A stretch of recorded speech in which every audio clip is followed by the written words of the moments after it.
તો આ સંસારમાં નાદ અને બુદ્ધ, આનાથી આપણે બધા જ,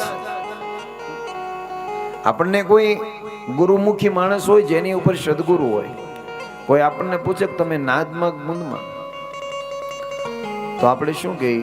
જો નુગરા હોય, ગુરુ ન હોય તો શું કહેવું? હું બુંદમાં છું. અને સદગુરુ હોય તો શું કહેવું? હું નાદમાં છું. તો આનો અર્થ શું થાય? નાદ એટલે શિવ અને બુંદ એટલે ઉમા. જીવને શિવ સુધી જવું હોય તો એને સદગુરુ ધારણ કરવા પડે, તો જ એ નાદમાં જઈ શકે અને તો જ એ પોતાનું કાર્ય કરી શકે. બાકી બુંદ એટલે આખો સંસાર. આપણે કહેતા નથી કે ભાઈ નાદ ને બુંદ. બધાના ઘરે શિવલિંગ હોય છે, શિવલિંગ ની અંદર આનું આખું વર્ણન છે.